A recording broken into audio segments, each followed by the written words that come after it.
To most Americans, the very symbol of government is the Capitol building in Washington, where the machinery of democracy works its wonders. Almost in its shadow is another building which symbolizes just as strongly one of the indispensable freedoms in our democracy, the National Press Building.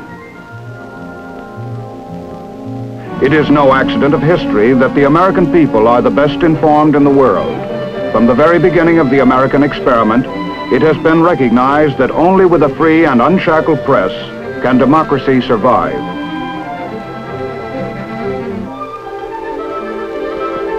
This recognition of the press's importance has given it a position of undeniable privilege and prestige in our society. But it has also placed upon it the grave obligation to keep the people truly informed. Nowhere is this obligation more certainly recognized. Nowhere is the responsibility more keenly felt than in the National Press Building. Its distinguished tenants have behind them a breadth of knowledge of our national life exceeded by no other group, a knowledge of the intricacies of the American scene in all its locations. For these men comprise the Washington bureaus of leading newspapers and news services throughout the country.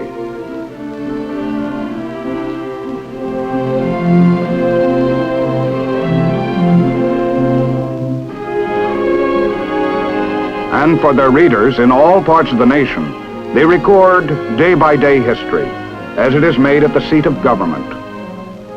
The tradition of a responsible and professional press is heavy in this building, where the proudest trophies are the press plates of memorable front pages.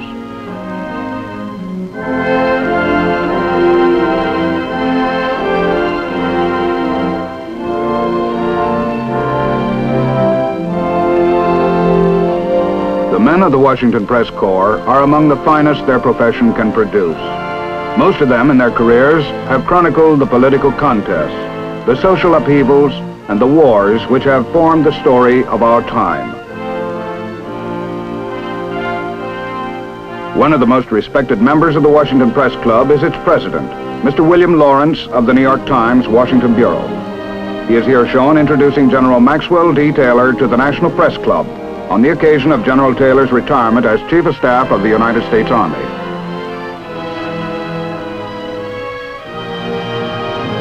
Later, with Mr. Lawrence, we will screen the actual combat films of the middle phase of the Korean War.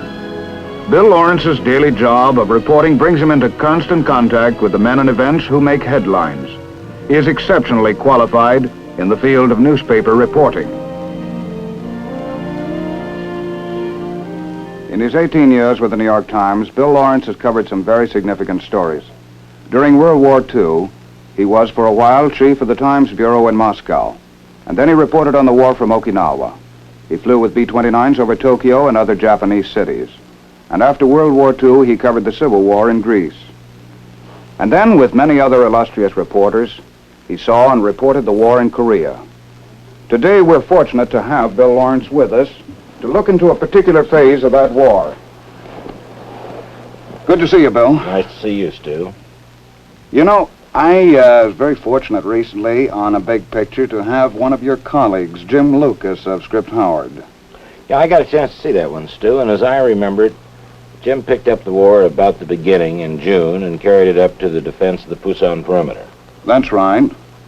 And today I'd like to pick it up from that same point, carry it on, from that period when we broke out of the perimeter in September 1950. Seems like a long time ago, doesn't it? Well, in some ways it does. I've covered a couple of wars since then and filed a lot of stories from a lot of different places. And yet, no one who was there, soldier or reporter, is likely to forget it, especially that period you were just mentioning, September, October 1950. That was a period of pretty high morale, wasn't it? Oh, very high. You see, first there'd been the retreat, then that holding operation along the Nakdong, and then finally we were able to go on an offensive that was smashing the North Korean army. That's right. Bill, you're the kind of a reporter that calls the shots as he sees them. Your record speaks for itself. A very accurate one. I have a book of clippings of stories that you filed during the Korean War. And I'd like to read a sentence from one of them. Shoot. You wrote it in late August 1950.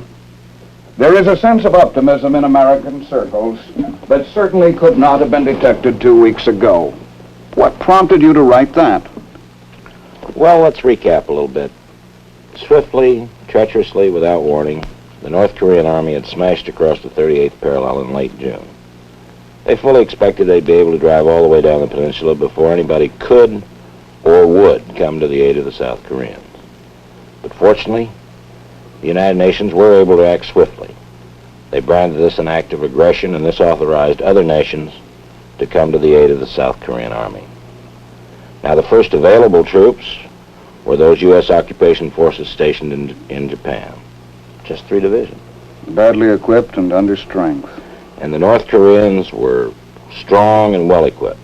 They'd prepared for this invasion for a long time, and consequently our forces had a pretty rough time of it in those summer months of 1950. About the only thing we could do was withdraw to a defensive line south of the Nakton River. Well, withdraw is a polite way of saying we got chased there, and we did hope we could hold there while we built up supplies and equipment and men. We did manage to do that, although it seemed like a pretty thin hope very, very much at the time. Mm-hmm.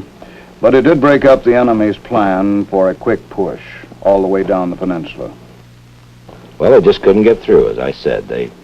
Every time he tried, the enemy weakened himself a bit more, and at the same time, from America and from other nations, troops were pouring into Pusan, more and more equipment, and we were rebuilding the South Korean Army, which had taken such a terrible beating in those early days of the war. And so, with the knowledge that we were going to make this play at Incheon, it was possible late in August to report truthfully that a new sense of confidence was taking hold. Looked as if things were really going to happen. It did indeed, and things did happen.